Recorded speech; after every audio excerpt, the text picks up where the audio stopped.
Hello students, this is Ankita. Welcome to Global Online NEET. तर students, आजच्या आपल्या session मध्ये आपण MHTCET नर्सिंग चे काही MCQs डिस्कस करणार आहोत. हे MCQs 2026 या पॉइंट ऑफ व्ह्यू नी इम्पॉर्टंट आहेत स्टुडंट्स. तर आजचा आपला टॉपिक आहे कंट्रोल अँड कोऑर्डिनेशन. या टॉपिकचा हा पार्ट 3 आहे MCQ सेशनचा. तर सेशन एंड पर्यंत नक्की बघा. आणि जर तुम्ही अजून आमच्या चॅनलला ग्लोबल ऑनलाइन नीटला सबस्क्राइब केलं नसेल तर ग्लोबल ऑनलाइन नीट या चॅनलला सबस्क्राइब करा, जेणेकरून तुम्हाला MHTCET नर्सिंग 2026 या बाबतीचे सगळे लेटेस्ट अपडेट मिळत राहतील. So students, let's start with the session. तर विद्यार्थी मित्रांनो, ग्लोबल ऑनलाइन ने आपल्यासाठी MHTCET nursing, MHTCET pharmacy, MHTCET PCM, JEE आणि नीट अशा सगळ्या एक्झामसाठी एक कंप्लीट कोर्स लॉन्च केलेला आहे, ज्याच्यात आपण विद्यार्थ्यांना full syllabus live lectures, recorded lectures with full syllabus notes, MCQ discussion, study material, test series and complete guidance provide करतो. विद्यार्थी मित्रांनो, या सेशन लाइव्ह लेक्चर्स मध्ये तुम्हाला एज्युकेटरशी डायरेक्ट कनेक्ट होता येतं, कारण आपण विद्यार्थ्यांचा आणि एज्युकेटरचा एक व्हॉट्सअप ग्रुप क्रिएट करतो, जेणेकरून त्या व्हॉट्सअप ग्रुपच्या माध्यमातून तुम्हाला एज्युकेटरशी कनेक्ट करता येईल आणि तुमचे डाऊट सॉल्व्ह करता येईल. तर विद्यार्थी मित्रांनो, या कोर्ससाठीची आपली फीज आहे ₹5000 सिंगल कोर्ससाठी. आणि जर तुम्ही कॉम्बो कोर्सचा विचार करत असाल विद्यार्थी मित्रांनो, तर त्यासाठीची फी आहे ₹10,000. राईट. तर MHTCET नर्सिंग 2026 साठीच्या ऑलरेडी आपल्या बॅचेस स्टार्ट झालेल्या आहेत. 28 जुलै पासून आपले बॅचेस स्टार्ट झालेले आहेत MHTCET नर्सिंग साठी. एव्हरी मंडेला आपली एक नवीन बॅच लॉन्च होते विद्यार्थी मित्रांनो. तर तुम्हाला हा कोर्स जॉईन करण्यासाठी दिलेल्या नंबरवर कॉन्टॅक्ट करायचा आहे, किंवा ग्लोबल ऑनलाइन ॲपच्या माध्यमातून देखील तुम्ही या कोर्सला एक्सेस करू शकता. तर आता आपण वळूया आपल्या MCQs वर. तर सगळ्यात पहिला आपला MCQ आहे, which part of the brain act as center for the following.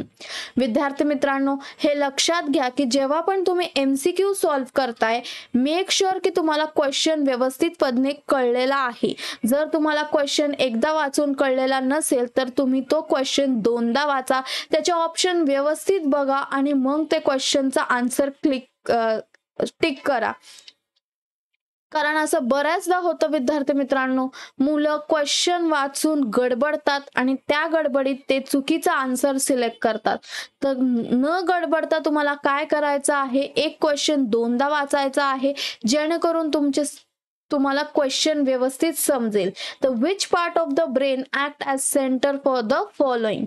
तर बॉडी टेम्परेचर साठी कुठला ब्रेनचा पार्ट रिस्पॉन्सिबल आहे आणि स्नीजिंग अँड यॉर्निंग साठी कुठला पार्ट रिस्पॉन्सिबल आहे, हे त्यांनी विचारले. आता स्नीजिंग अँड यॉर्निंग विद्यार्थी मित्रांनो, ही इनव्हॉलंटरी ऍक्शन आहे. राईट. नॉन व्हॉलंटरी ऍक्शन आहे, ही कंट्रोल करता येत नाही आपल्याला. व्हॉलंटरी म्हणजे काय, ज्याला आपण कंट्रोल करू शकतो. आणि इनव्हॉलंटरी किंवा नॉन व्हॉलंटरी ऍक्शन म्हणजे काय, ज्याला आपण कंट्रोल करू शकत नाही. तर स्नीजिंग म्हणजे आपल्याला शिंक येणे, तर ही ऍक्शन आपण कंट्रोल करू शकत नाही. तर ही कोण कंट्रोल करतो, कुठला part of the brain control करतो, तर मेड्युला कंट्रोल करतो. आणि बॉडी टेम्परेचर म्हणजे काय, बॉडीचं टेम्परेचर मेंटेन ठेवणं, दॅट इज काम कुणाचं आहे, हायपोथॅलॅमसचं काम आहे. राईट. तो option number D is your right answer, because hypothalamus controls body temperature, that is homeostasis. It controls the temperature of the body, and medulla oblongata controls the non-voluntary action, that is sneezing and yawning. तर option number D हा तुमचा right answer आहे. Moving forward to the next question. The cranial nerves of 11 and 12 in humans are functionally.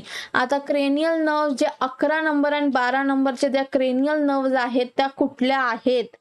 So M for 11 and M for 12. Right. The M stands for mixed and motor. तर तुमचे 11 आणि 12 नंबरची nerve कुठली आहे, option number B, that is motor nerve. Okay. So your right answer is option number B. Moving forward to the next question. Ramus dorsalis innervates dash and dash. आता ramus dorsalis काय आहे? It is related to a spinal nerve. Ramus dorsalis कशाची related आहे? Spinal नर्वशी related आहे, right. So ramus dorsalis मध्ये, म्हणजे डॉर्सॅलिस म्हणजे काय? त्याची डॉर्सल साइड असणार आहे विद्यार्थी मित्रांनो. तर तुम्हाला इथे लक्षात घ्या, skin muscles of dorsal sides. तो option ramus dorsalis innervates, option number B, that is skin muscles of the dorsal side. So option number B is your right answer. Next question. The cranial nerves which control the movement of eyeball are. आता जे cranial nerves आहेत, total 12 cranial nerves आहेत, तर ते movement of eyeball कुठल्या cranial nerves control करतात हे विचारलेत. तर अशा प्रकारचे क्वेश्चन्स खूप कमी विचारले जातात, पण त्यातला आता याचा आन्सर काय आहे? So option number 1, 2 and 4 control करतं का? नाही. 4, 6 and 7 कंट्रोल करतं का? नाही. 5th, 7th and 9th control करतं का? नाही. So option number B, that is 3rd, 4th and 6th are the cranial nerves that control the movement of eyeball. So option number B is your right answer. Next. Spinal cord reduces load on brain because. आता spinal cord काय करतं? Spinal cord काय त्यांनी विचारलंय की spinal कॉर्डची अशी कुठली action आहे जी ब्रेनचं load कमी करते?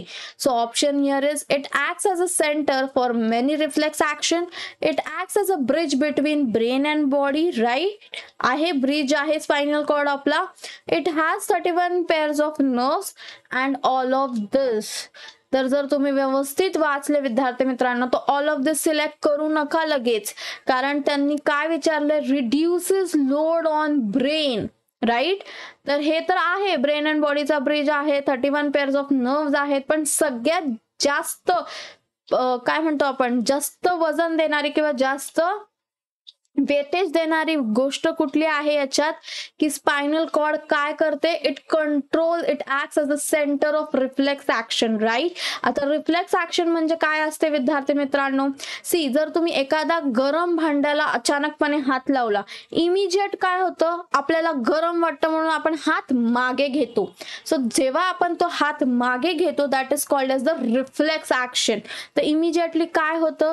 तर गरम भांड्याला आपण हात लावल्याने आपले जे नर्व्स असतात हाताचे, ते इमिजिएटली ब्रेनला काय करतात किंवा स्पाइनला काय करतात? They give the message and it acts as a centre for reflex action. कळालं तुम्हाला विद्यार्थी मित्रांनो की रिफ्लेक्स ऍक्शन आपण कशाला म्हटलेलं आहे? So option number A is your right answer. Moving forward to the next question. Iter connects dash ventricles of the brain. आता आयटर काय आहे? सगळ्यात पहिले कुठले वेंट्रिकल्स कव्हर करतात? तर विद्यार्थी मित्रांनो, आपण एक रफ डायग्रामच्या माध्यमातून बघूया, राईट. हे काय आहे? These are the lateral ventricles. काय आहेत हे? Lateral ventricles. या पार्टला काय म्हटलेलं आहे? Foramen of Monro, right. Foramen of Monera.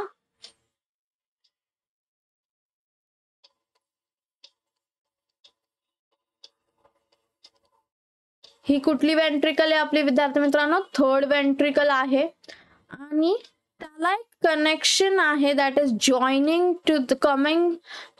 To the 4th ventricle. Okay, ही आहे आपली 4th वेंट्रिकल. तर या कनेक्शनला जे ब्रिज आहे, जे कनेक्ट करतंय 3rd वेंट्रिकल आणि 4th वेंट्रिकलला, it is called as आयटर.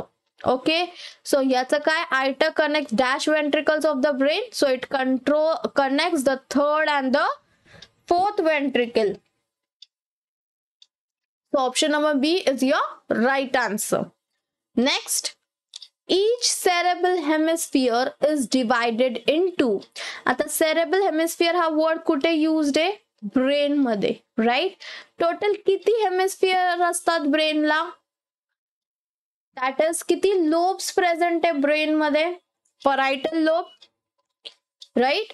Temporal lobe, sorry, parietal lobe, temporal lobe, occipital lobe, अजून एक लोब असतो. So parietal lobe, temporal lobe, occipital lobe, and the other is something M वर्ण, त्याचं नाव आहे त्याला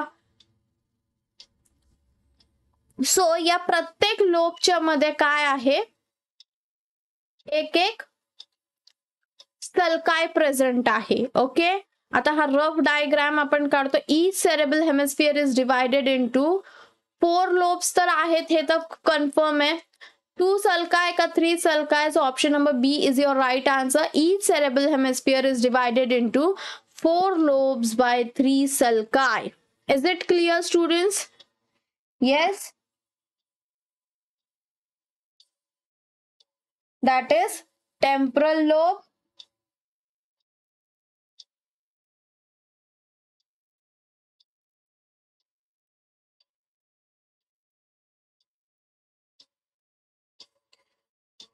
so it is called as parietal lobe, temporal lobe, occipital lobe and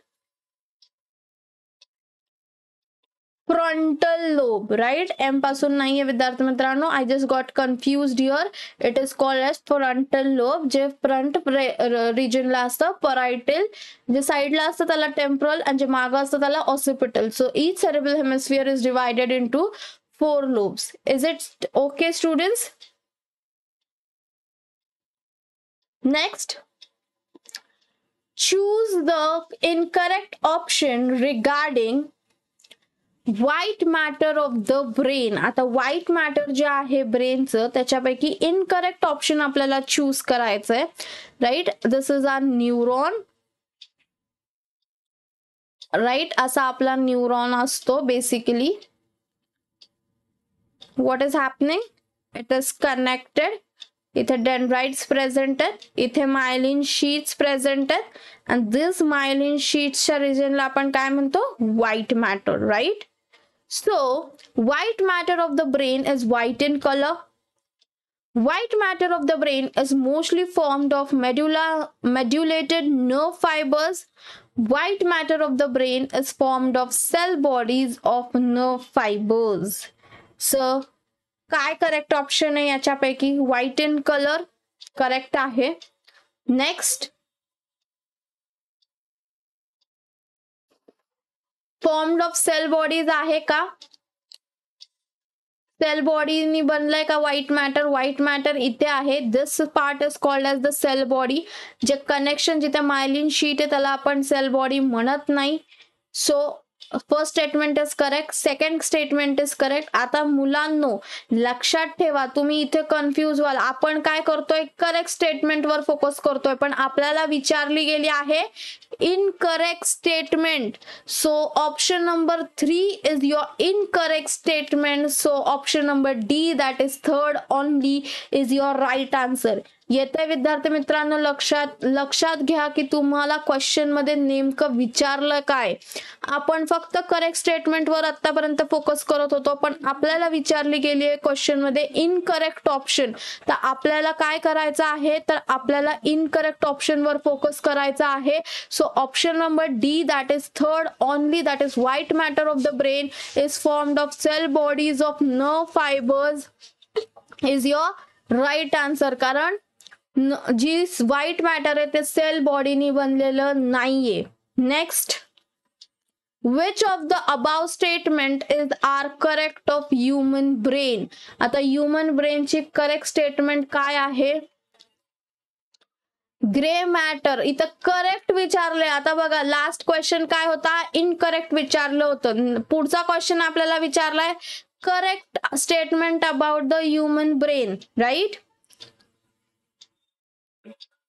so जी आपली पहिली grey matter contains medullated nerve fibres आहेत का, grey matter मध्ये मेड्युलेटेड नर्व फायबर्स नाही. Right, this is a wrong statement. तिथे नॉन मेड्युलेटेड नर्व फायबर्स आहेत. It is grey in colour, बरोबर आहे. राईट, ग्रे कलरचीच आहे. Grey matter contains cell bodies, बरोबर आहे. Grey matter cell bodies content करते. सो त्यांनी correct विचारलंय. So option number D, that is second and third, is your right answer. Next question, our last question. During the transmission of nerve impulse, the value of action potential is. आता nerve impulse जेव्हा होतं विद्यार्थी मित्रांनो, what is happening? जेव्हा rest position मध्ये असतं, so it is in the minus form आणि वरचे काय असतात एक्साइटेड फॉर्म मध्ये, राईट. हे कुठल्या कंडिशन मध्ये होतं, जेव्हा नर्व इम्पल्स रेस्ट कंडिशन मध्ये. जर नर्व इम्पल्स एक्साइटेड कंडिशन मध्ये असेल तर काय होईल, प्लस, राईट, आणि it goes to minus, right. So what is your right answer? जेव्हा during the transmission of nerve impulse, the value of action potential is plus 30 millivolts to plus 60 millivolts. So option number A is your right answer. Is it clear students? I hope तुम्हाला सगळे MCQs कळाले असतील. Students, don't confuse yourself. व्यवस्थित question वाचा आणि मग MCQ attempt करा. तर विद्यार्थी मित्रांनो, ग्लोबल ऑनलाईन ने आपल्यासाठी MHT CET nursing, MHT CET pharmacy, MHT CET PCM, JEE, नीट अशा सगळ्या एक्झाम साठी एक कम्प्लीट कोर्स लॉन्च केलेला आहे, ज्याच्यात आपण विद्यार्थ्यांना full syllabus live lectures and recorded lectures with full syllabus notes, MCQ discussion, study material, test series and with personal guidance provide करतो. तर विद्यार्थी मित्रांनो, या कोर्ससाठी MHT CET नर्सिंगच्या कोर्ससाठीच्या 2026 साठीच्या आपल्या बॅचेस ऑलरेडी स्टार्ट झालेल्या आहेत, ज्याच्यात आपण विद्यार्थ्यांना लाईव्ह लेक्चर्स मध्ये, ज्या लाईव्ह लेक्चर्स मध्ये विद्यार्थ्यांना एज्युकेटरशी डायरेक्टली कनेक्ट होता येतं, कारण आपण विद्यार्थ्यांचा व्हॉट्सअप ग्रुप क्रिएट करतो, ज्याच्या माध्यमातून एज्युकेटर आणि विद्यार्थी कनेक्ट होऊ शकतात आणि विद्यार्थी त्यांचे डाऊट सॉल्व्ह करू शकतात. तर विद्यार्थी मित्रांनो, MHT CET नर्सिंग साठी आपल्या बॅचेस ऑलरेडी स्टार्ट झालेल्या आहेत. तर यासाठीची तुमची फीज आहे ₹10,000 फॉर द कॉम्बो कोर्स, आणि जर तुम्ही सिंगल कोर्स साठी बघत असाल तर ₹5,000.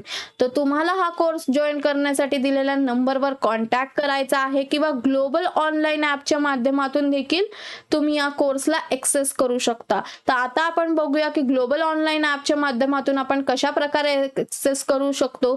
तर सगळ्यात पहिले तुम्हाला प्ले स्टोअरला जाऊन ग्लोबल ऑनलाईन असं सर्च करायचं आहे. तर तुम्हाला जीचा आयकन दिसेल, त्या जीच्या आयकनवर तुम्हाला क्लिक करून ग्लोबल ऑनलाईनचा ॲप डाउनलोड करायचा आहे.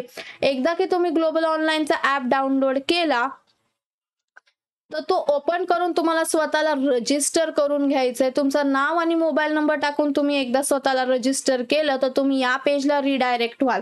जेव्हा तुम्ही या पेजला रिडायरेक्ट होतात, तुम्हाला 3 ऑप्शन दिसतात, होम, स्टोअर आणि चॅट्स. तर तुम्हाला स्टोअरच्या ऑप्शनवर क्लिक करायचं आहे, तर तुम्ही या पेजला रिडायरेक्ट व्हाल.